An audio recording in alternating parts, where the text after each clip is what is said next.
자, 보시면 오늘 물질 변화와 에너지 출입할 건데 그거 하기 전에 우린 다 중학교 1학년을 이제 다 나왔습니다. 그러면 여러분들은 중학교 1학년 때 열의 출입을 뭐와 함께 배웠냐면 물질의 상태 변화. 물질이 상태가 바뀌어 예를 들면 얼음이 뭐 되는 거냐면 물돼. 그리고 물이 뭐 되는 거냐면 수증기돼. 자, 근데 나 물어보고 싶은 게 있는데 목마르면 물 마시잖아. 그러면 얼음 먹어도 갈증이 해소되니 안 되니? 돼요. 왜?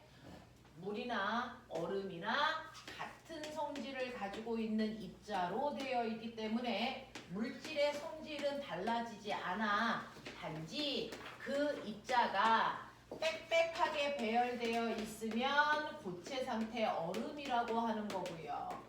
얘가 약간 느슨하게 배열되어 있으면 액체 상태 물이라고 하는 거고요. 얘가 이렇게 가장 자유롭게 움직이고 있으면 기체 상태라고 하는 거지, 그 안에 있는 입자의 종류는 달라지지 않기 때문에 물질의 성질이 안 바뀌어. 이해돼? 자, 입자의 종류는 달라지지 않기 때문에 물질의 성질은 안 바뀌어. 이런 변화를 우리는 물질의 변화 중에 물질의 성질이 안 바뀌는 거 물리 변화라고 해.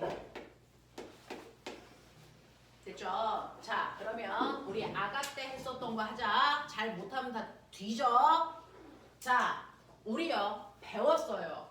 고체가 꼬맹아 빨리 써. 액체 되는 거. 빨리 거기다가 써. 고체가 액체 되는 걸 중학교 1학년 아가 때 뭐라고 했는지.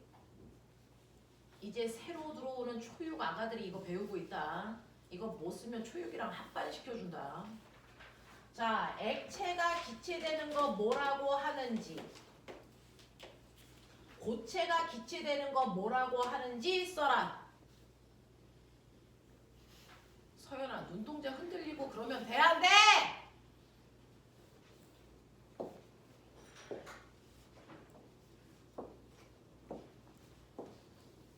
화살표 거꾸로도 해봐.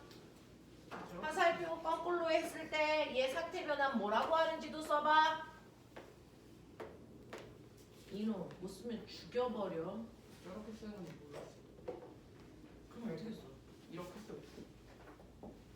아, 화살표 하고 이렇게 써봐.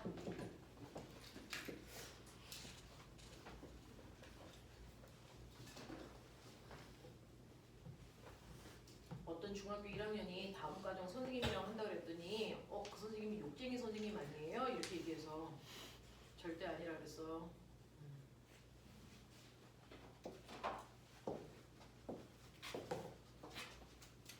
자, 그러면 불러. 고체가 액체되는 거 뭐라 그래? 융해. 액체가 기체되는 거 기화. 고체가 기체되는 거 승화. 이거지. 됐어. 거꾸로 가자. 액체가 고체되는 거 뭐라 그래? 응고. 자, 기체가 액체되는 거 액화. 그 다음에 기체가 고체되는 거 이것도 승화. 그러니까 승화 얘기할 때 그냥 승화예요 라고 얘기하면 안 되고, 고체가 기체로 되는 승화예요 또는 기체가 고체가 되는 승화예요 이렇게 구분해서 얘기해 주세요. 자, 이중 뜨거울 때 상태가 뭐가 뭘로 바뀌어요?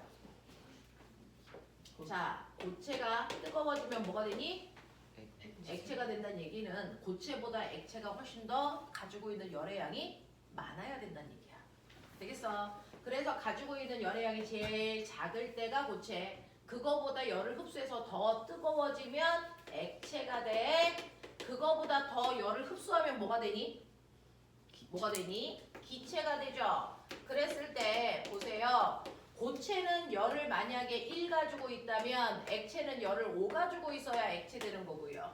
기체는 열을 10만큼 가지고 있어야 기체가 되는 거다 라고 생각하시면 되죠.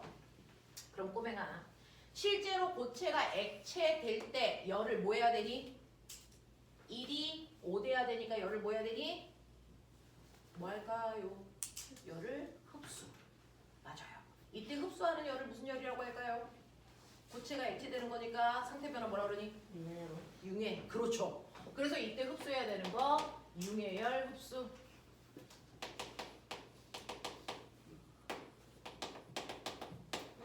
그죠? 자, 액체가 기체되려면 열을 5만큼 흡수해야 올라갈 수 있어요. 이거 무슨 열 흡수? 기와요. 그렇죠. 이거 기화열 흡수. 자, 고체가 기체될 거면 승무원. 승화열 흡수.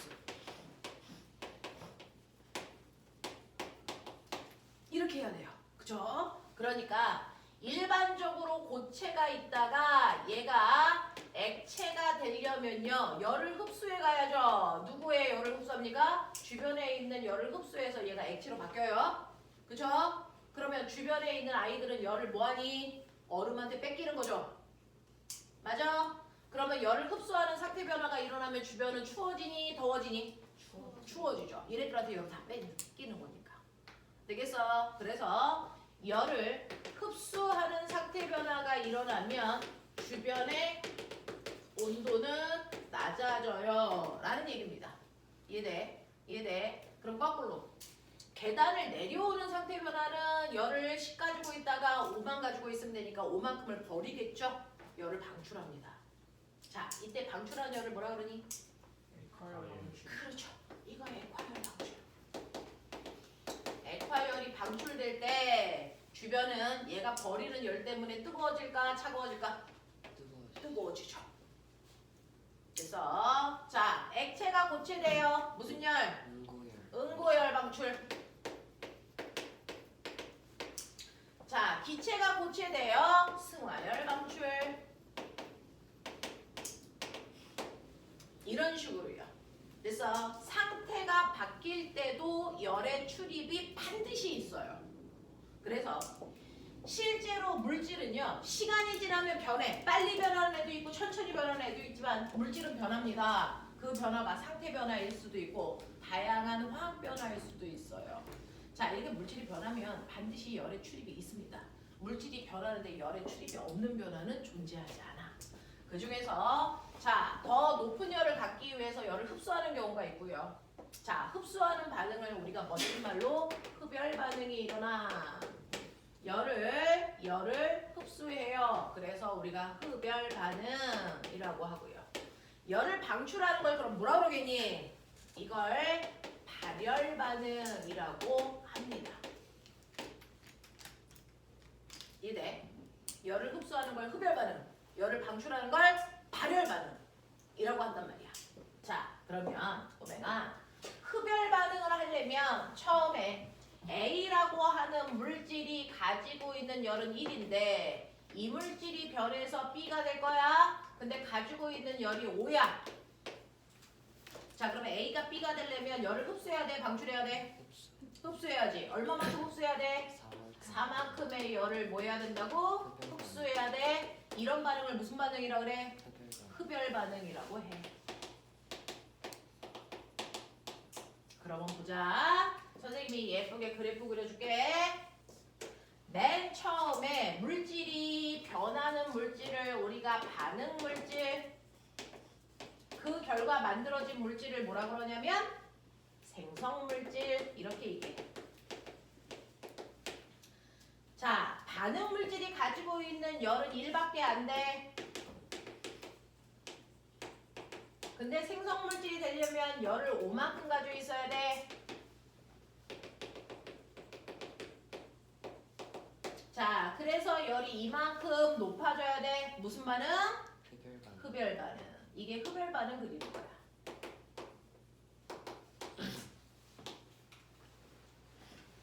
그래서 열이 세로축이 열이거든요. 처음보다 열을 더 많이 가지고 있는 물질로 바뀌려면 열을 흡수해야 되니까 흡열 반응이 일어나야 돼. 그러면 거꾸로 가봐. 요번에는 B가 A로 바뀐다고 치자. B는 열을 5 가지고 있는데 A는 1 가지고 있는 물질로 바뀔 거야. 자, 반응하기 전의 물질을 멋진 말로 뭐라 그런다고? 반응 물질. 그 결과 생긴 물질을 뭐라 그런다고? 생성 물질. 맞아. 이 그림도 한번 그려볼래? 이건 네가 그려봐. 반응물질, 생성물질의 열의 양을 한번 그려볼래?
태규 빨리 튀어나와. 그려.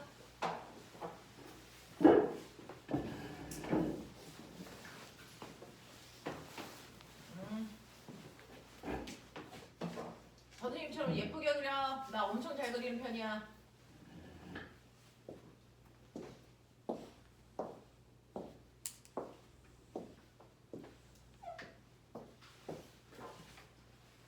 거기 이름도 써. 작대기 옆에다가.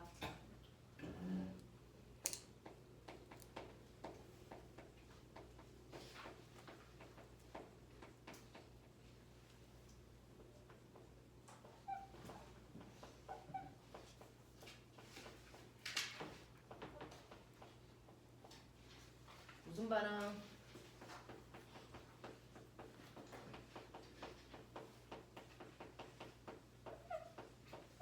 들어가. 자, 보신 것처럼요. 맨 처음에 반응물질은 온도를 5 가지고 있어, 열을. 근데 생성물질은 열을 1만 가지고 있어. 그러니까 5 가지고 있는 물질이 1 가지고 있는 물질로 바뀌려면 열을 이만큼 버려야 돼. 그래서 밖으로 나오는 열이 있어서 발열 반응해요. 이렇게 표현하는 거야. 알겠지? 지금 너네가 하고 있는 거 고등학교 1학년 언니 오빠들이 배우는 126페이지 가운데 그림 그린 거야. 126페이지의 가운데 그림을 여러분들이 그릴 수 있어요. 그죠? 이렇게 물질이 바뀔 때는요, 반드시 열을 흡수하거나 방출하는 일이 반드시 발생합니다. 그죠? 중학교 1학년 때 배웠던 상태 변화에 따른 흡열 반응, 발열 반응도 표현해 드렸어요. 자, 발열 반응이라고 하는 건 처음에 가지고 있는 물질보다 나중에 만들어진 물질의 에너지 양이 줄어. 그래서 가지고 있는 열이 5였다가 1이 되려면 4만큼의 열을 방출해야 되니까 발열 반응이야. 그치? 거꾸로 흡열 반응은 맨 처음에 물질은 열을 1밖에 안 가지고 있었는데 생성물질이 되면서 열을 5 가지고 있는 물질이 돼야 돼. 그래서 열을 주변에서 4만큼 흡수해야 되니까 이걸 흡열 반응이라고 하는 거지. 그래서 이 그림을 보면 아 이거 흡열 반응이네, 발열 반응이네, 이거 찾아내면 돼. 자, 근데 기억해봐. 흡열 반응이 일어나면 일어날수록 주변의 온도는 낮아질까 높아질까? 흡열 반응이 일어나 얘가 열을 다 빼가. 그럼 주변의 온도는 높아져 낮아져? 주변에 있는 아이는 뜨거워질까 차가워질까? 주변에서 흡열 반응을 해요. 그러면 나는 추워질까 더워질까? 추워지죠. 왜? 얘가 열을 다 뺏어가니까. 맞아. 자, 주변에서 자꾸 열을 방출하는 발열 반응을 해. 그러면 주변에 있는 나는 뜨거워지니 차가워지니? 뜨거워지죠. 자, 꼬맹아. 한겨울에 여러분들 주머니 속에 항상 뭐 들고 다니게? 핫팩. 그거 손에 잡고 있으면 따뜻해지지. 그러면 핫팩은 발열 반응하고 있는 거야? 흡열 반응하고 있는 거야? 발열. 그렇죠. 열을 밖으로 방출하는 발열 반응하는 겁니다. 그것 때문에 핫팩이 발열 반응하니까 그때 나온 열 때문에 내 손이 따뜻해져요. 이거죠. 그러면 난로에서는 그죠? 석유가 타고 있는 연소 반응이 일어나죠. 자, 뭔가가 막 탈 때 그 옆에 가 있으면 난 따뜻해? 추워? 따뜻해? 그러면 연소는 발열 반응일까? 흡열 반응일까? 발열. 발열 반응이야. 되겠어? 자, 꼬맹아. 실제로 광합성을 하려면은 식물은 햇빛을 뭐 해야 돼? 햇빛을 흡수해야 되지. 그래서 포도당 만드는 거지. 맞아? 그럼 광합성은 흡열 반응일까 발열 반응일까? 흡열 반응이야. 비대에너지를 흡수하는 거라서. 알겠어? 이런 얘기들이야. 네. 그래서 발열 반응하는지 흡열 반응하는지는 주변이 따뜻해지는지 추워지는지 보면 되는데 아이스크림 케이크 집에까지 들고 가려면 언니들이 거기에 드라이 아이스 넣어주는 거 알아? 드라이 아이스는 시간이 지나면 뭐가 뭘로 바뀔까요? 무슨 상태가? 고체가 뭘로 바뀌어요? 기체로 바뀌는 거죠. 그러면 열을 흡수하는 거니 방출하는 거니 얘는? 흡수. 얘가 열을 흡수하는 흡열 반응을 거야. 그러면 주변은 차가워질까 뜨거워질까? 차가워지니까 그 드라이 아이스 옆에 있는 아이스크림 케이크 차가워져서 얘는 녹지 않아요. 알겠어? 이런 얘기야. 무슨 말인지 알겠어? 이해하겠어? 이런 것들입니다. 그래서 여러분들이 기억해 두셔야 되는 주변에 흡열 반응하는 것도 있고 발열 반응하는 것도 있어. 그 중에서 상태 변화를 통해서 흡열 반응과 발열 반응은 보여줬고요. 자, 그 상태 변화 말고요. 물질의 성질이 안 바뀌는 물리 변화죠. 상태 변화 말고요. 물질의 성질이 바뀌는 변화를 우리가 화학 변화라고 하죠. 화학 변화는 마치 자, 수소 기체와 산소 기체가 만나서 물 됐어요. 이런 것들이 화학 변화죠. 물질의 성질이 확 바뀌니까. 그래서 이러한 화학 변화도 열의 출입을 다 가지고 있습니다.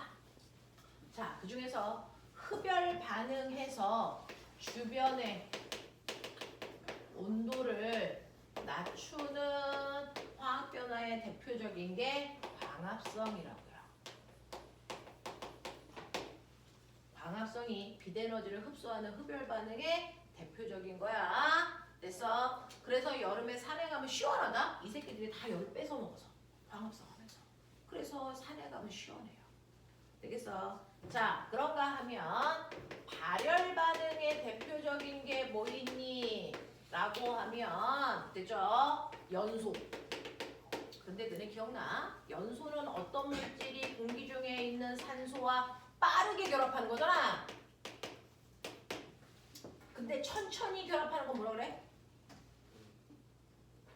산소와 천천히 결합하는 걸 뭐라고 했다? 녹슨다. 그래서 연소, 녹슨다. 됐어? 네, 음식을 소화시킨다. 이런 것들이 다 산소와 결합하는 반응이야. 얘네들이 대표적인 발열 반응이라서 그 주변은 따뜻해요.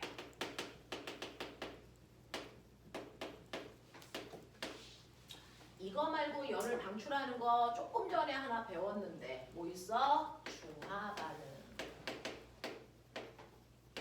수소 이온하고 수산화 이온이 결합해서 물 만들어지는 중화 반응일 때 열 나와.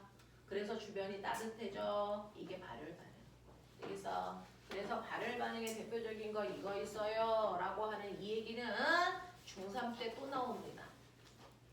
그래서 여러분들 중학교 3학년 물리화학 배우고 왔잖아요. 그 중에서 중학교 3학년 화학 파트에 또 있어요. 그리고 고등학교 1학년 때 또 배워요. 이런 얘기거든요. 그래서 1학년 때 배우고 3학년 때 배우고 고1 때 배우고 이렇습니다. 됐죠? 이렇게 물질이 바뀔 때는요. 열의 출입이 항상 같이 일어나. 그 중에서 물리 변화인 상태 변화, 화학 변화인 물질의 변화 중에 대표적으로 흡열 반응 그럼 기억해야 되는 거 광합성. 햇빛을 흡수하니까. 발열 반응 대표적으로 타는 거 연소. 연소와 똑같은 녹슨다. 음식을 소화시킨다. 이런 것들. 그리고 물 만들어지는 중화 반응이 대표적인 발열 반응이에요. 이런 얘기들 해야 되고요. 발열 반응, 흡열 반응 그래프 어떻게 그려지는지 보셔야 되는데 꼬맹아. 자, 이렇게 그려. 맨 처음에 얘가 반응 물질이야. 그래서 시간이 지나면 얘가 생성 물질래. 자, 발열 반응 그린 거야? 흡열 반응 그린 거야? 이거 뭐 그린 거야 나? 발열 반응이야. 알겠어? 이론 반응하는 거 뭐 있어? 그러면 얘네들 찾으면 돼. 이해되겠니? 이해되겠니? 오케이. 자, 오늘이 선생님이랑 했던 과학 수업 중에 제일 간단한 내용들이야. 뒤에 있는 짜질짜질한 내용들이 이제 나와. 그 중에서 126페이지에 보시면 물질의 변화와 에너지의 출입이라고 하는 126페이지에 가운데 발열 반응과 흡열 반응 그려놨고요. 그 중에서 그 밑으로 내려오시면 에너지를 방출하는 발열 반응 중, 그래서 발열 반응 중에서 액화도 발열 반응이고 응고도 발열 반응이고 뭐 그런 것들이 있어요. 그때 따뜻해지고요. 화학 반응 중에서는 연소나 중화 반응이 대표적으로 발열 반응이야. 그 발열 반응을 이용한 대표적인 게 그 옆에 보시면 127페이지 일회용 난로라는 손난로가 발열 반응하고 있어. 그 다음에 연료를 태우는 연소도 발열 반응이야. 이런 것들이죠. 자, 거꾸로 열을 흡수하는 흡열 반응이요. 소화기 뿌릴 때 그 소화기에 있는 물질이 열을 흡수해서 주변의 온도를 낮추는 거예요. 그래서 불나는 걸 방지할 수 있대요. 그리고 아까 드라이 아이스에다가 아이스크림 케이크 집어넣는 신선한 식품을 보관하는 방법도 바로 흡열 반응을 이용한 거예요. 라는 얘기 했고요. 광합성은 옆으로 쭉 가면 흡수한다. 흡열 반응이라는 뜻이에요. 호흡은 발열 반응입니다. 그래서 이런 것들 기억해. 자, 127페이지에 1, 2번 빨리 풀어.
나머지 가지고 있는 사람들은 빨리 집중하셔야 되고요.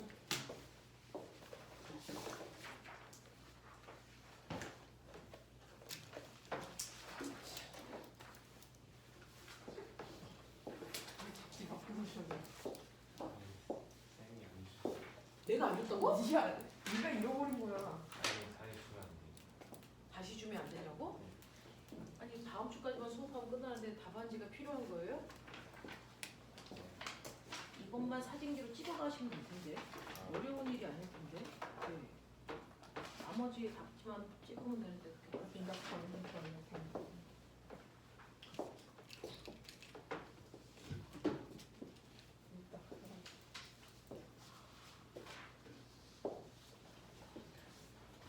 자, 하셨죠? 자, 보시면요. 여러분들이 가지고 있는 1번에서요. 자, 1번에 메테인이 연소된다. 여기서 앞에 있는 메테인은 의미가 없어. 그냥 연소된다 이거야. 자, 연소되는 거 무슨 반응? 발열 반응이죠. 두 번째, 다 필요 없고 맨 끝에 녹슨다 그랬어요. 무슨 반응입니까? 네, 연소와 똑같이 발열입니다. 자, 세 번째. 물의 전류를 흘려 수소와 산소로 분해한다 라고 했는데 꼬맹아, 물 만들어지는 게 무슨 반응이야? 발열반, 발열 반응이면 물을 분해하는 건 뭘까? 흡열반. 흡열 반응이죠. 그래서 네, 자, 수소와 산소가 결합해서 물 만들어지는 게 발열 반응이면 거꾸로 물을 분해하는 건 흡열 반응이야. 거꾸로 이렇게 가야 되니까. 알겠어? 이런 관계를 가지고 있어. 자, 그 다음에 네 번째, 다 필요 없죠. 맨 끝에 뭐? 탄다. 연소와 같은 말이죠. 무슨 반응? 발열 반응. 이런 얘기야. 자, 그 다음에 2번 보시면 물질 변화가 일어날 때 에너지를 방출합니다 라고 했는데 됐죠? 자, 드라이 아이스는 열을 흡수하니 방출하니? 드라이 아이스는 흡수해서 주변을 차갑게 해요. 됐어? 자, 이글루 안에 물을 뿌리고 아저씨가 자죠? 이글루 안에 꼬맹아 물을 발라놓고 아저씨가 자는 이유가 뭘까요? 물이 얼면서 열을 뭐하라고? 방출하라고. 그래야 방출된 열 때문에 아저씨가 따뜻하게 자겠죠? 만약에 물이 열을 흡수하면 이 아저씨 뒤졌어요. 맞죠? 큰일 나는 겁니다. 아저씨 동태돼요. 알겠어? 물이 얼면서 열을 방출해서 아저씨는 따뜻하게 자는 거야. 그래서 이글루에서 물이 얼 땐 열을 방출하는 거고요. 드라이 아이스는 기체가 되면서 열을 흡수하는 겁니다. 자, 그래서 1번은 나, 2번은 가 이렇게 가시는 거죠. 자, 127 빨리 거기에 네모 박스에 채워봐. 능력을 보여줘.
저 궁금한데요. 혹시 1, 2월 달에 2월 달에 학교 봄방학해서 개학해요? 뭐 이런 학교 있어요?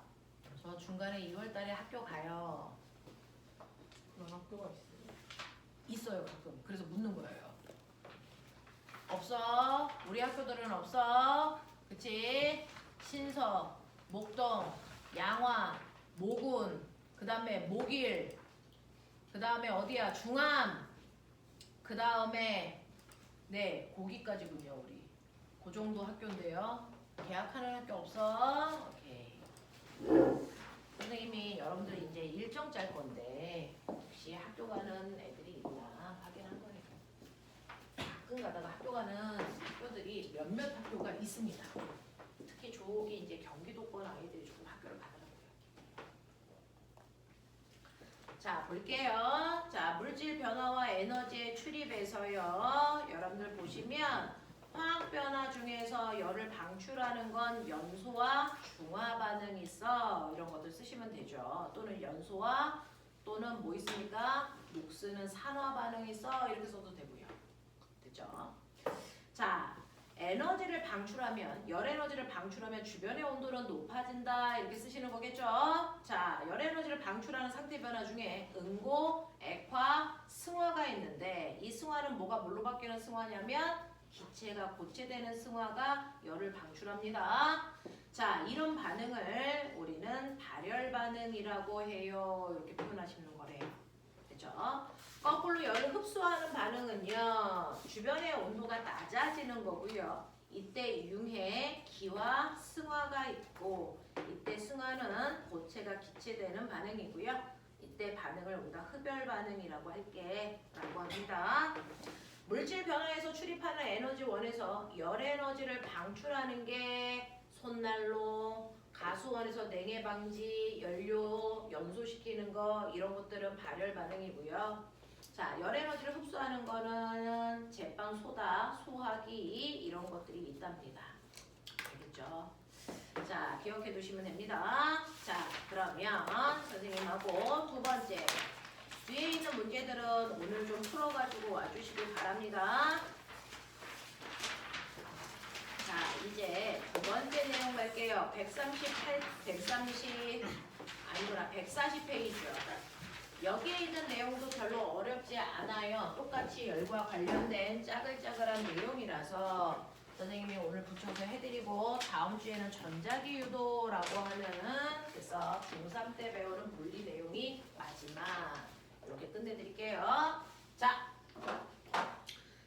오늘 하셔야 되는 거 여러분들 우리가 쓰는 에너지요. 윤수야, 우리가 쓰는 에너지 중에 그래서 지구에는요 엄청난 양의 에너지를 지구가 쓰겠죠.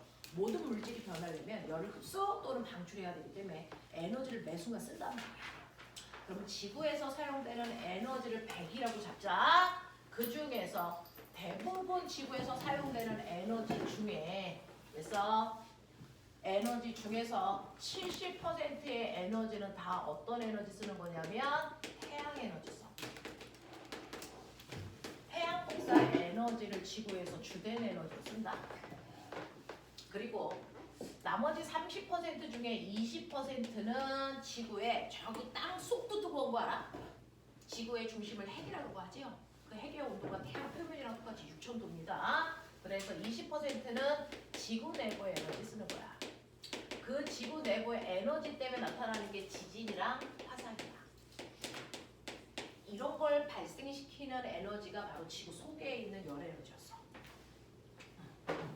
나머지 10% 에너지가 바로 뭐냐면 밀물 썰물 만드는 거. 누가 만들게? 밀물 썰물? 달과 태양의 만유인력. 그래서 그걸 우리는 멋진 말로 기조력이라고 하는 거지. 이게 바로 지구의 밀물과 썰물을 만드는 에너지야.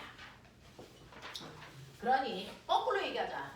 지구에는 밀물 썰물 만드는 에너지는 기조력, 지진 화산을 만드는 건 지구 내부 에너지. 그러면 그걸 뺀 나머지 모든 에너지는 뭐야? 태양 복사 에너지 써요. 이런 얘기야.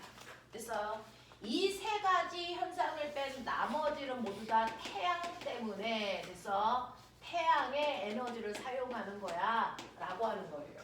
그래서 광합성 태양 에너지 써요. 하다못해 지구에 있는 물이 증발해서 구름 만들어서 비가 내리고 다시 물로 돼. 이거는 태양 에너지 쓰는 겁니다. 바람 부는 것도 태양 에너지. 알겠어? 이렇게요. 지구에 나타나는 나머지 현상들은 다 태양 에너지를 이용해서 만들어내는 현상들이야. 되겠냐? 자, 그러면 태양에서 오는 그 어마어마한 에너지를 지구에서 쓸 건데 태양은 어떻게 그 에너지를 만들지? 이게 작년에 물을 문제예요. 열나 애새끼들 다 틀렸던 문제입니다. 그래서 자, 태양 복사 에너지는요. 도대체 태양에서는 어떻게 에너지가 만들어져? 우리 이거 선생님이랑 만났을 때 처음 했었어. 태양은 별이야. 스스로 에너지를 만들어. 근데 어디서? 바로 태양의 중심 핵에서요. 뭐가 일어난다 그랬지?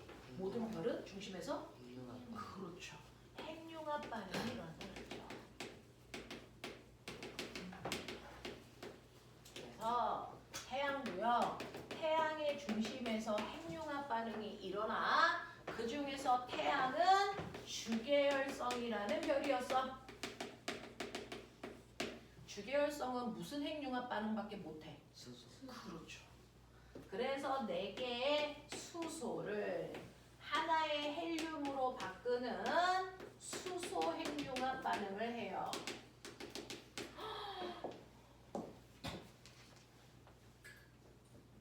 점심 시켰어야 되는데 혼날 뻔했다.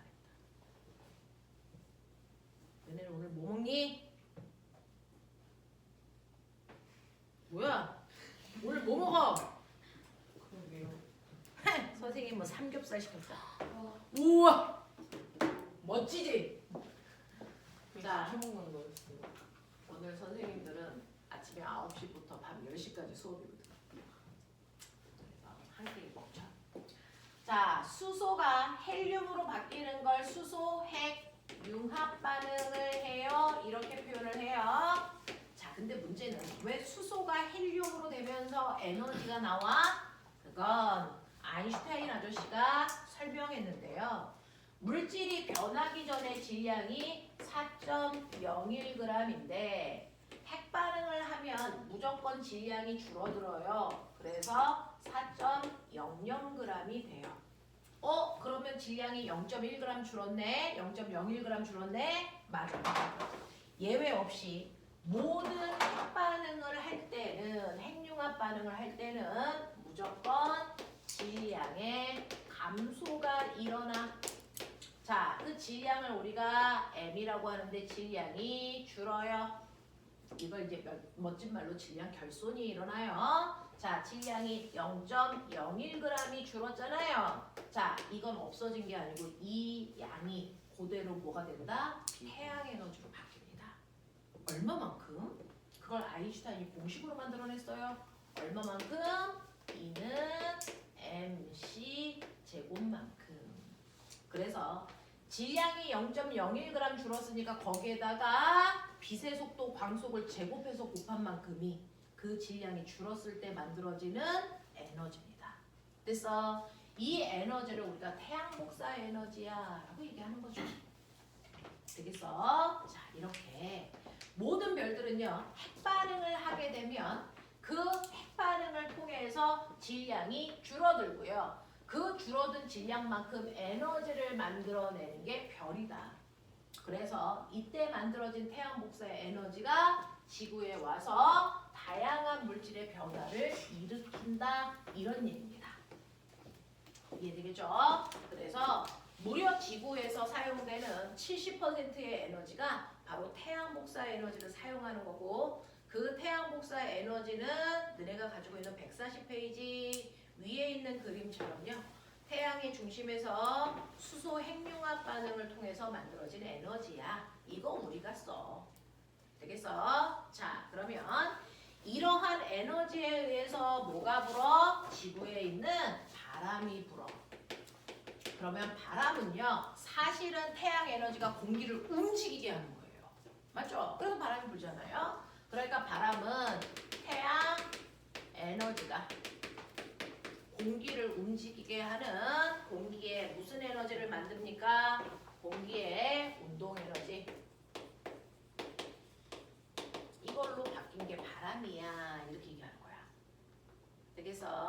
그래서 여러분들이 가지고 있는 140페이지의 맨 밑에 있는 것처럼 바람이 부는 것도 태양 때문이야. 파도가 치는 것도 태양 때문이고, 광합성 하는 거 당연히 태양 때문이야. 라고 하는데, 오맹아, 광합성은 무슨 에너지로 식물이 바꿔주는 걸까요? 광합성은 태양에서 오는 빛 에너지를 식물의 엽록체에서 광합성해서 뭐 만들어? 포도당 만들죠. 그 포도당 속에 태양 에너지를 돼서 쌓아두는 겁니다. 되겠냐?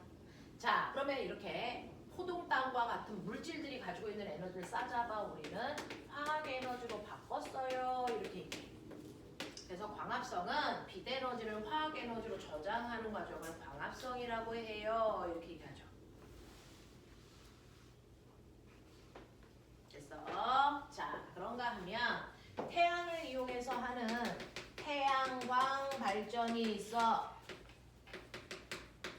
근데 너네 알아? 태양으로 전기 만드는 방법이 두 가지가 있다. 태양 빛을 이용해서 전기 만드는 게 있고, 태양열을 이용해서 전기 만드는 게 있어. 그래서 태양열 발전도 있어. 태양광 발전이냐, 태양열 발전이냐. 그래서 자, 어쨌든 얘네들은 태양 에너지를 무슨 에너지로? 전기 에너지로 바꾸는 발전 방식이야.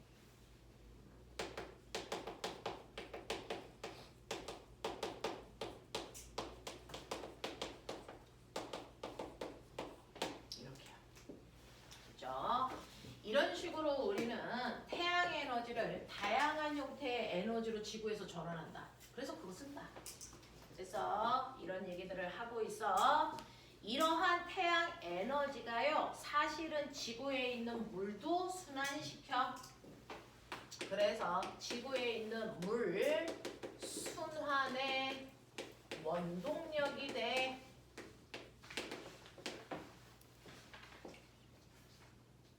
순환이 무슨 말이야? 순환이 무슨 말이야? 뱅글뱅글 돌아요 이런 뜻이야. 그래서 순환버스 뭐 이런 것처럼 실제로 지구는 낮은 곳에 물이 고여있죠? 여기가 바다예요. 그럼 바다에 있는 물이요, 햇빛을 받으면 물이 뭐하니? 햇빛을 흡수해서 증발하지요. 물이 증발해. 그래서 수증기가 되지. 이렇게 물을 증발시키는 게 빛에너지를 물이 흡수했기 때문이잖아. 됐어. 그래서 물을 순환시키는 원동력이 빛에서 온 거야. 그 빛이 없으면 물은 증발하지 않아. 됐어. 그래서 얘가 증발한 수증기가 하늘 위로 올라가면 추워져. 추워지니까 가지고 있는 열을 방출해. 그래서 다시 물방울 돼. 그 물방울들이 모여서 뭐 되냐? 구름. 그래서 그 구름이 흘러가서 엄청 큰 구름 돼. 그 큰 구름에 있는 물방울이 무거워서 더 이상 떠다닐 수 없어서 내리는 게 비. 그 비가 내리면 다시 중력 때문에 낮은 곳으로 흘러가 원래 위치로 돌아가죠. 이게 물이 한 바퀴 돌아가는 물의 순환입니다. 그래서 이렇게 물을 순환시키는 원동력이 바로 태양 에너지라고요. 이런 얘기예요. 이런 얘기예요. 됐죠? 자, 이런 식으로 지구에서는 모든 것들이요. 비 오는 것들, 바람 부는 거, 광합성하는 거, 이거 모두 다 태양 에너지 사용하는 겁니다. 그래서 이렇게 지구에서 물질들이 변화시키기 위해서는, 변화내기 위해서는 에너지가 필요한데 그 에너지의 대부분은 태양 거 사용하고 있다. 그래서 태양 복사 에너지 때문에 일어난다. 자, 그 태양 복사 에너지 때문에 바람도 불고, 그 다음에 비도 오고, 물도 순환하고, 광합성도 하고, 그 다음에 우리 동물들도 자라고, 이런 것들은 다 태양 에너지 사용했어요 라는 얘기를 하고 있습니다. 자, 그래서 141페이지요. 1, 2, 3번.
다 맞은 사람은 상을 줄게요.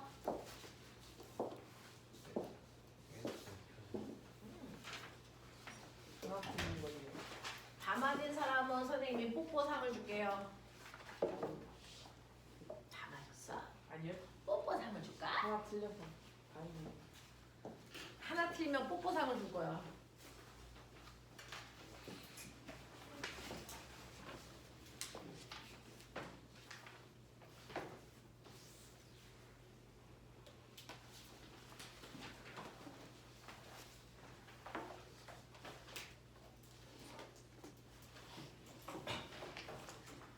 자, 볼게요. 자, 빨리 마무리하세요.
하셨죠.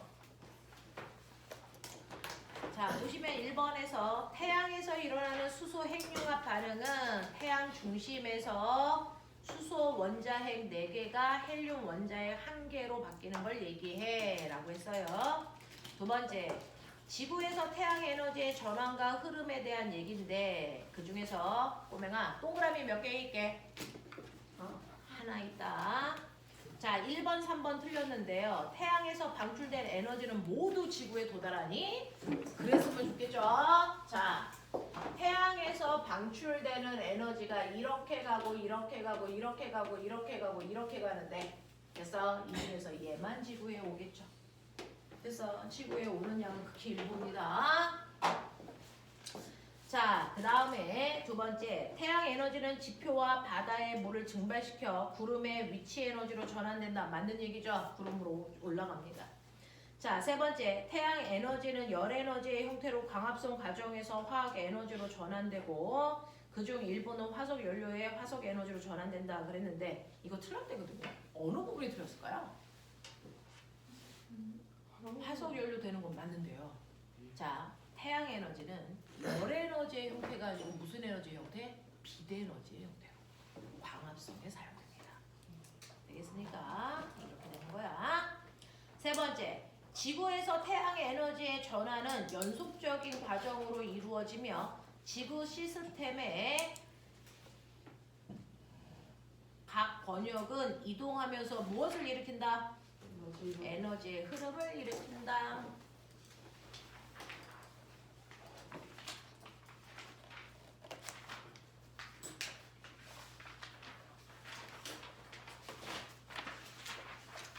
자, 그러면 꼬맹아 142페이지 빨리 채워.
윤수상 다 했으면 말씀하십시오. 그리고 나서 선생님하고 살짝 됐어. 통과 말고 다른 거 살짝만 합시다. 그냥 빨리 해. 재밌는 거 하면 되잖아. 요거 하고 선생님하고 한 20분, 30분만 딴 거 살짝 합시다.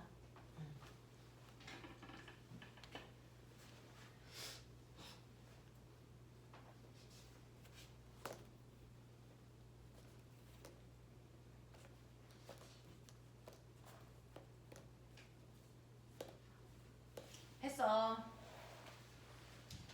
자, 첫 번째 수소 원자 몇 개가? 4개가 헬륨 몇 개 되는 거? 1개 되는 거. 자, 그 다음에 물의 순환으로 갈게요. 물이 순환할 때 태양의 열 에너지를, 광합성은 태양의 비대 에너지를 이용하는 거고 물이 순환하는 건 태양의 열 에너지가 그래서 물을 증발시켜서 위로 올라가면 그게 비와 눈의 역학적 에너지 또는 위치 에너지가 되는 거야. 자, 강의 상류 댐에 저장된 물의 위치 에너지가 자, 흐르는 물의 운동 에너지가 돼서 그거 가지고 수력 발전의 전기 에너지 돼요. 이런 얘기야. 자, 태양의 빛에너지를 사용하는 게 있는데 그 대표적인 게 광합성이죠. 태양의 빛에너지는 식물의 양분에 광합성을 하면 화학에너지로 바뀌고 그래서 식물들이 자라서 식물이 죽으면 석탄, 석유 됩니다. 그게 화석연료의 화학에너지가 돼요. 물질은 다 화학에너지입니다. 자동차나 공장에서 연소해서 전환된 그래서 연소하면서 그 열이 자동차 바퀴를 돌립니다. 그래서 운동에너지와 열에너지로 바뀝니다. 그래서 이렇게 다양한 빛에너지가 다양한 형태의 에너지 돼요 라고 하는 여기까지요. 그래서 그 뒤에 있는 문제도 풀어오시면 되겠습니다. 자, 오늘 수업은 여기까지 통과는. 그래서 네, 그러면 책은 필요 없고요. 노트요. 필기할 거야. 없는 사람은 필기니까. 고민하고요. 우리 아가들 그냥 밖으로 내보내면 고생하니까 선생님하고 물리의 기본을 그래서 20분만 하죠. 자, 여러분들 가장 먼저요. 물리 파트에서 가장 중요한 게 뭐냐면 물체의 운동입니다. 자, 우리 역학은요. 힘에 의해서 물체의 운동을 만드는 걸 공부하는 거거든요. 물체의 운동. 자, 그래서 물체의 운동을 정확하게 이해할 수 있어야 된다. 이게 필요한 거예요. 여러분들이 어디로 가든. 그래서 역학의 기본입니다. 자, 지구상에 있는 물체의 운동성을 따지면 두 종류예요. 미래탐구 건물처럼 있었던 위치가 변하지 않고 계속 그 위치에 있는 물체들을 우리는 움직이지 않는 정지된 물체라고 하겠죠. 근데 밖에 도로에 있는 자동차처럼 시간이 지나면 물체의 위치가 바뀌는 아이를 우리는 운동하는 물체라고 하겠죠. 그중 정지된 물체와 운동하는 물체를 우리는 정확하게 구별할 수 있을까? 있습니다. 뚜렷하게 차이가 나기 때문입니다. 뚜렷하게 차이가 나기 때문에 멈춰 있는 거야, 가고 있는 거야, 이거 구분할 수 있단 말이죠. 그럼 도대체 뭐가 다른데? 그건 운동하는 물체만 움직이기 때문에 나타나는 운동 상태가 있다. 중학교 1학년 지금 막 배웠어. 그 움직이는 물체만 갖는 운동 상태가요. 만약에 A라는 물체가 움직여서 여기서 여기까지 온다면 당연히 이 물체는 움직일 때 어딘가를 향해 가는 뭐가 있습니까? 방향을 갖습니다. 방향이 매 순간 달라져도 그 순간의 방향은 있단 말입니다. 움직이는 물체는 무조건 방향이 있습니다.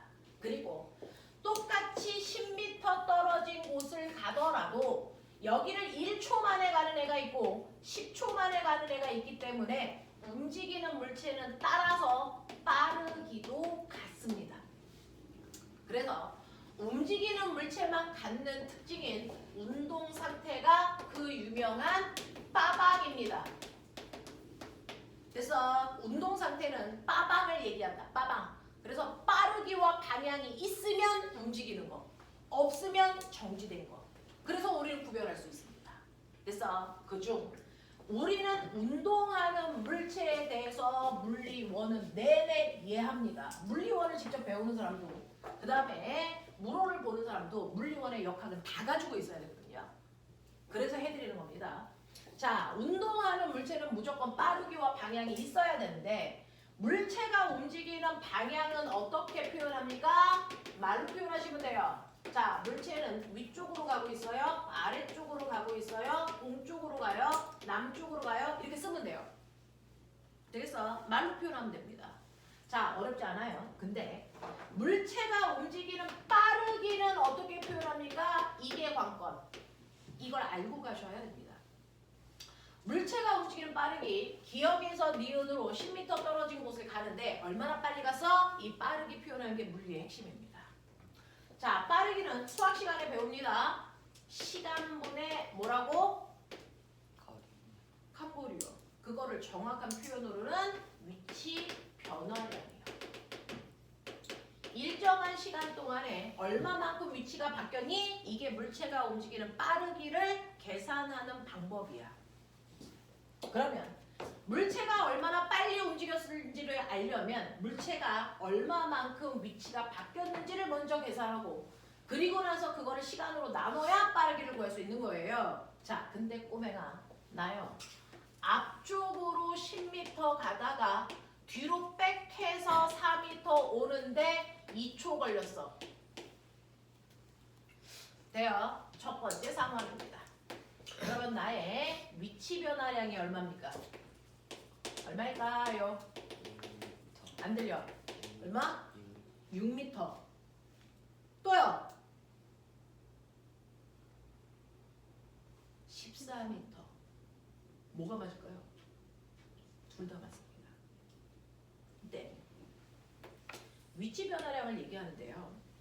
앞쪽으로 10m 걸어갔고요. 그리고 뒤돌아서 4m 걸어왔어요.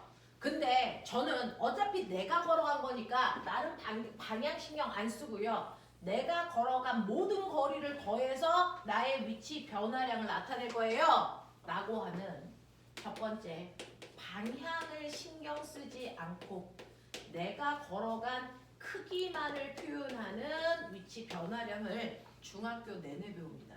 이게 중3 내용이었어요. 이걸 뭐라 그럽니까? 이동거리야 라고 얘기하죠.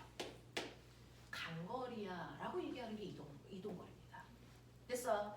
자, 일정한 시간 동안에 간거리로 나눌 거야 라고 할 때 여러분들 간거리는 방향 신경 쓰지 않고 여러분들이 걸어간 걸 다 더하는 거죠.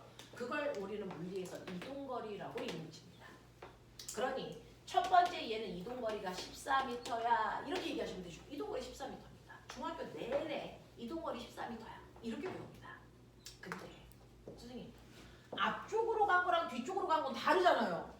저는 방향을 신경 써서 나의 위치 변화량을 나타낼래요 라고 하는 방향을 신경 쓴 나의 위치 변화량을 그래서 나타낸 값을 나의 위치 변화량을 나타냈어요. 뭐라고 합니까? 변위라고 하면 돼요. 그걸 변이라고 합니다. 그래서 똑같이 위치 변화량인데 방향을 고려할 거냐 안 할 거냐에 따라 다른데 방향 신경 안 쓰는 거 이동거리, 방향 신경 써서 위치 변화량을 얘기하는 걸 변이라고 한다. 선생님 이거 방향 신경 쓰면 어떻게 해야 되는데요? 네, 방향을 신경 썼으니까 방향도 말해야 됩니다. 되겠어? 그럼 방향이 어느 쪽이에요? 오른쪽으로. 라고 라고 하면 선생님 무조건 방향은 출발점에서 도착점을 향하는 방향이 변이 방향입니다. 저는 왼쪽을 보고 가고 있었으니까 왼쪽 방향 아니에요? 아니야. 네가 어디를 보고 가도 상관없어. 무조건 변이 방향은 출발점에서 도착점을 향하는 방향이 변이 방향입니다. 그러니 나의 변이 방향은 이쪽을 앞쪽이라고 할 거고 이쪽을 뒤쪽이라고 정했으니 저는 변이 방향이 앞쪽 방향이에요. 이렇게 가야 돼. 그리고 변이의 크기 얼마입니까? 출발점에서 도착점까지의 직선거리가 변이의 크기예요. 네가 이렇게 돌아와도 이거 아니야. 출발점에서 도착점을 연결한 직선거리가 변이의 크기야. 그럼 몇 미터? 6미터죠. 그래서 아까 유치하니까 6이라고 얘기한 겁니다. 그 6은 변이를 얘기하는 크기입니다. 이해돼요? 자, 정확하게 잡았어요. 이동거리와 변이 대충 잡으면 물리 못합니다. 물리 못하는 애들은 정확하게 개념을 뚝뚝 잘라서 머릿속에 안 넣기 때문이에요. 되겠어? 자, 그럼 두 번째요. 어떤 애가요? 앞쪽으로 4m 걸어갔다가 90도 턴해서 아래쪽으로 3m 내려오고 있어요. 저의 이동거리 얼마입니까? 7m. 그쵸? 방향 신경 안 쓰니까 그냥 걸어가면 다 더하면 되잖아. 7m지. 됐어? 저 변이는 얼마일까요? 오른쪽 아래 5m. 네, 변이는 출발점에서 도착점을 향하는 방향으로의 직선거리잖아요. 됐어? 그리고 변이는 방향도 얘기해야 되잖아요. 그러니까 변이는 앞쪽 아래쪽 방향 또는 오른쪽 아래쪽 방향이 변이 방향입니다. 이거 써주셔야 돼요. 그리고 변이의 크기는 너네 직각삼각형이요. 직각삼각형은 세 변 사이에 관계가 있어. 맞아? 그랬을 때 이 여기가 3이고 여기가 4면 여긴 반드시 얼마 돼? 5대. 되겠습니까? 라고 하는 거 수학 시간에 배우세요. 자, 그래서 여기는 5m야 이렇게 가면 되죠. 되겠냐? 세 번째요. 100m 운동장 트랙을 한 바퀴 도는 아이가 있어. 여기서 A에서 출발해서 운동장 100m를 돌아서 여기까지 오는데 제자리로 오는데 10초 걸렸어. 나의 이동거리 얼마일까요? 100m 100m입니다. 자, 이제 퀴즈. 변이가 얼마일까요? 0 이거 0입니다. 제자리로 돌아왔습니다. 알겠습니까? 이렇게 가는 겁니다. 자, 네 번째. 어떤 새끼가 10m 뛰어간다. 5초 걸렸다. 이동거리 얼마냐? 10m죠. 변이 얼마냐? 오른쪽으로 10m 그렇죠. 오른쪽 방향으로 10m입니다. 이해돼? 이해돼? 이겁니다.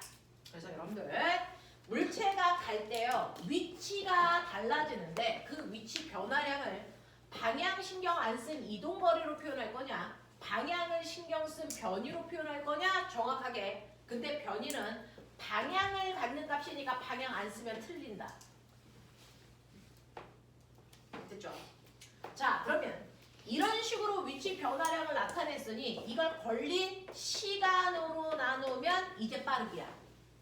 그치? 이제 빠르기지? 자, 그 빠르기 중에서 여러분들이 알고 있는 이동거리를 시간으로 나눠도 빠르기가 나오고 변이를 시간으로 나눠도 빠르기가 나와. 우리 1학기 물리하면서 살짝 했었었는데, 그쵸? 자, 그 중에서요. 이동거리를 시간으로 나눈 빠르기를 뭐라 그러니? 이걸 속력이라고 이 새끼다. 이동거리를 시간으로 나눈 빠르기를 속력이라고 한다. 됐죠? 그래서 속력은 이동거리를 시간으로 나눈 거예요. 중학교 땐 그래서 이동거리와 속력 배워요.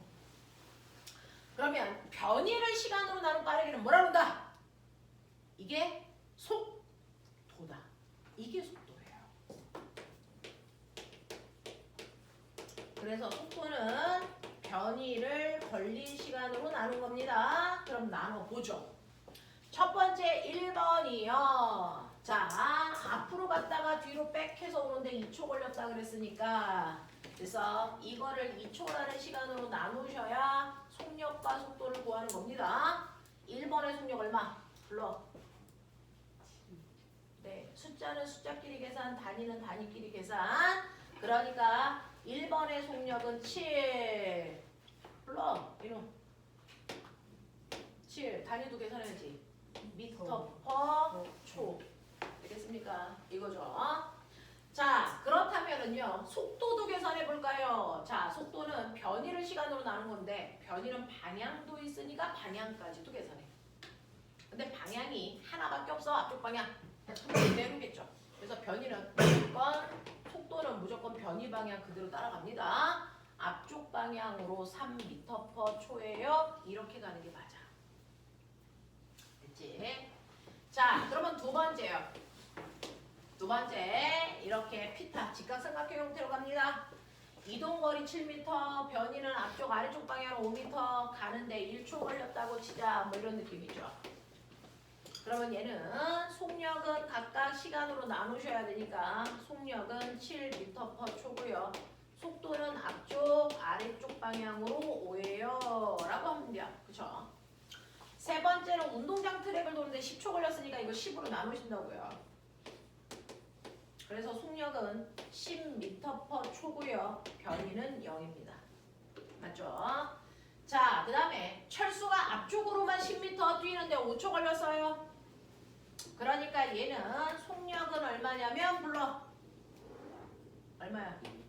2m/초고요. 속도는 얼마냐면 속도는 앞쪽 방향으로입니다. 뭐 이런 느낌이죠. 그렇죠? 자, 이런 식으로 변이와 이동거리, 속력과 속도 다르다. 자, 그럼 그때 꼬맹아 크기를 보니까 이 새끼가 크네. 똑같이 1번인데 속력과 속도를 계산하니까 속력이 더 빨랐네. 얘도 속력과 속도의 크기만 보니까 속력의 크기가 더 크네. 얘도 속력의 크기가 훨 크네. 얘명 이 새끼는 또 같네. 이런 얘기죠. 그럼 규칙성. 물체가 움직일 때 속력이 속도보다 반드시 커야 되니? 그건 아니죠. 같을 때도 있었죠. 그럼 작을 때는요? 이거 절대 없다 그랬죠. 왜요? 자, 속력은 시간을 이동거리로 나눈 거고 속도는 시간을 변이로 나눈 건데 출발해서 도착할 때까지 연결한 최단 거리가 이동거리니 변이니? 출발해서 도착할 때까지의 최단 거리를 변이라고 하니 이동거리라고 하니? 변이에요. 얘가 최단 거리이기 때문에 최단 거리로 계산한 속도의 크기가 제일 작을 수밖에 없죠. 속력이 더 작을 수 없다는 겁니다. 그래서 항상 속력이 속도보다 크거나 같죠. 속력이 작은 일은 존재할 수 없다라는 거였어요. 말씀 한번 드린 적이 있습니다. 그래서 보시는 것처럼 속력이 더 크거나 같습니다. 근데 어떨 때 같아? 어떨 때만 같아? 그걸 뺀 나머지는 다 속력이 크잖아. 안 들려? 한 방향으로. 그렇죠. 얘처럼 방향을 바꾸지 않고 한 방향으로만 갈 때가 유일하게 속력과 속도의 크기가 같을 때야. 됐어. 앞에 있는 애들처럼 방향을 한 번이라도 방향을 한 번이라도 바꾼 모든 아이들은 그 순간부터 속력이 커집니다. 그래서 속력 값이 더 크게 나왔다면 얘는 가다가 무조건 방향을 한 번이라도 바꿨다는 뜻이다. 이해돼? 하겠어? 이런 얘기. 되겠어? 그래서 속력과 속도의 크기 비교를 했을 때 같지 않고 크네? 넌 방향 바꾼 거야. 크기가 같네? 넌 직선 운동했구나? 그런 얘기예요. 되겠어? 이렇게 물리려면 이과적인 공부를 잘하고 싶으면 값을 구하려고 노력하지 마시고요. 값을 비교해 보시는 능력을 갖는 게 사고력입니다. 앞으로요. 암기랑 계산은 여러분들이 안 해요. GPT가 다 할 겁니다. 그러니 앞으로 여러분들이 살아야 되는 시대에서는 누가 뭘 많이 외웠냐, 누가 계산을 빠르게 하냐, 이건 아무런 의미가 없습니다. 그건 GPT가 다 해줄 겁니다. 구글에 있는 모든 정보 검색 GPT 됐어. 10초도 안 걸립니다. 그거 다 해줘요. 여러분들은 검색되어서 나오는 정보를 뭐 하는 거야? 분석하는 겁니다. 이거 왜 이래? 그래서 영재 과고 입시는 이제 계산을 얼마나 화려하게 잘하냐, 뭘 암기하냐 이걸 묻지 않습니다. 정보를 주고 너 분석해봐. 이걸 묻습니다. 그래서 끊임없이 생각하셔야 돼요. 가장 멍청한 새끼들이 저는 한글을 5살 때 띄었어요. 그게 무슨 의미가 있어? 중1 되면 다 한글 아는데. 저는 구구단을 7살 때 띄었어요. 무슨 의미가 있어? 계산기가 있는데. 아무 의미 없어요. 저는 5개 국어를 해요. 그게 무슨 의미가 있어? 번역기가 다 해주던데. 선생님이 이번에 일본 가서 번역기 들이대니까 다 하던데요. 무슨 의미가 있어? 아무 의미가 없어. 아주 옛날에는요. 자동차 운전하는 게 엄청 큰 자격증이었어요. 그것만 있으면 월급을 엄청 많이 받았어요. 엄청난 기술이거든요. 근데 지금은 운전면허 아무 의미 없죠. 선생님 대학교 다닐 때 워드 자격증이 되게 중요한 거였어요. 아무 의미 없죠. 시간이 바뀌면서 원하는 게 달라져요. 지금은 암기나 계산이 아닙니다. 각각의 의미가 왜 다르게 나타나는지 분석력입니다. 이걸 원하는 형태로 이미 특목고 입시 문제들이 다 바뀌어 있습니다. 다 바뀌어 있어요. 되겠어요? 그래서 분석하십시오. 그러셔야 됩니다. 왜 이래? 왜 달라? 왜 같아? 이거. 되겠어? 그거 끊임없이 하시라고 하는 겁니다. 그래서 그런 의미로 설명을 해드리고 있어요. 자, 그래서 이동거리 변이, 속력, 속도 구분할 수 있죠. 자, 그러면 이런 식으로 물체가 움직일 때요. 움직이는 물체의 빠르기를 정확하게 내가 계산하고 표현할 수 있다고 쳐봐. 그러면 그러한 물체 운동에도 종류 있는 거 알아? 나하고 5분만 하고 가요. 자, 물체 운동의 종류. 우리 이거 다 앞에서 운동하면서 했었던 건데 워낙에 중요한 부분이라서 다시 해봐 드리고 있어요. 이제 물리 가셔야 되니까. 자, 물체의 운동에도 뭐가 있냐면 종류가 있어요. 예를 들어서 어떤 새끼가 처음에 빠방이 어떤 상태냐면 오른쪽 방향으로 2의 빠르기로 가고 있었거든. 근데 계속 얘를 추적해서 보니까 나중까지 여전히 빠방이 오른쪽으로 2의 빠르기로 가요. 그러면 얘는 가면서 빠르기와 방향이라는 운동 상태가 변한 적이 있어 없어? 안 변했다는 거야. 그죠? 기억해내. 그러면 이렇게 운동 상태가 아무것도 안 변하는 운동을 뭐라 그러니? 중학교 3학년 때 등속. 직선. 됐어. 빠르기 안 바뀌어를 우리가 등속이라 그래요. 방향 안 바뀌어를 우리가 직선이라고 해요. 그래서 등속 직선 운동하고 있어? 이렇게 얘기해. 근데 이게 고등학교에 올라오면 빠르기 안 바뀌어, 방향 안 바뀌어를 따로 얘기 안 해. 이거를 붙여서 한꺼번에 얘기하죠. 방향과 빠르기를 다 가지고 있는 게 바로 속도잖아요. 그래서 이걸 등속도 운동에 이렇게 표현한다 그랬어요. 그래서 아무것도 안 바뀌는 운동을 등속도 운동한다. 그걸 중3 때는 등속 직선 운동한다. 이렇게 표현한다 그래서. 자, 그러면 아무것도 안 바뀌는 등속 직선 운동하고 있는 물체가 있는데 방향 안 바뀌어. 근데 빠르기도 안 바뀌어. 그럼 꼬맹아, 시간이 지날 때 얘 속도 그래프 어떻게 그려져야 등속 직선 운동이라 그랬어? 자, 등속 직선 운동하는 물체, 등속도 운동하는 물체에 시간에 따른 위치 그래프는 어떻게 그려져야 된다 그랬어? 기억했어? 그려봐.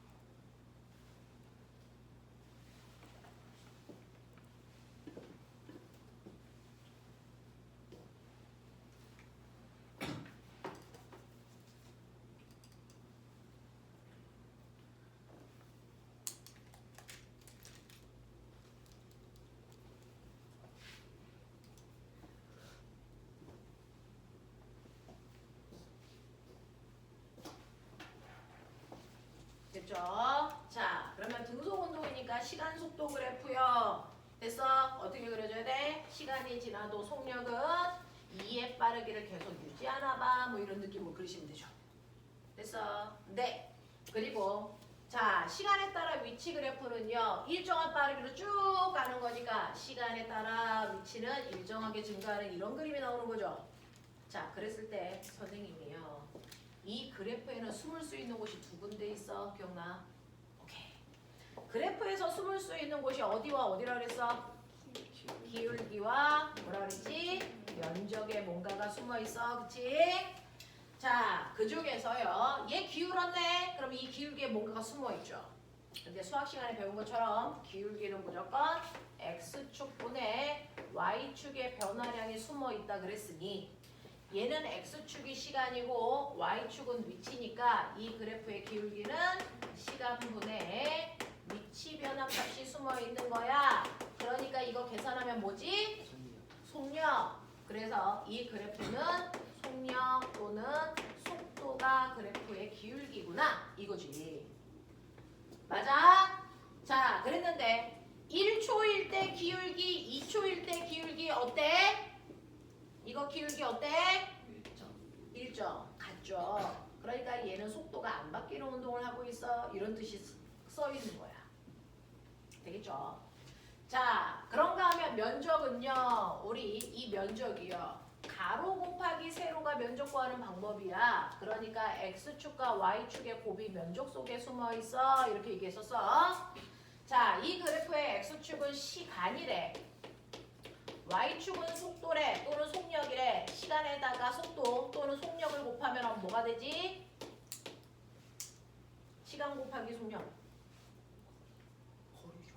그러니까 얘는 그 시간 동안 간 거리가 나와. 이런 얘기잖아요. 그러니까 얘는 만약에 3초 동안 2의 빠르기로 가고 있어. 몇 미터 갔다는 얘기야? 6미터 갔다는 뜻이야. 이런 얘기잖아. 되겠어? 이런 식으로 그래프의 기울기와 면적을 똑바로 비교할 수 있어야 된다 그래서 자 그러면 아무것도 안 변하는 운동이 있다면 뭔가가 변하는 운동도 있겠지. 마치 얘처럼 오른쪽으로 2의 빠르기로 가던 애가 오른쪽으로 10의 빠르기로 가. 뭐가 바뀐 거야? 뭐가 바뀐 거야? 빠르기만 바뀌었지. 그래도 변하는 거야. 자 그런가 하면 오른쪽으로 2의 빠르기로 가던 애가 갑자기 자 아래쪽으로 2의 빠르기로 가. 뭐가 바뀐 거야? 방향이 바뀐 거야.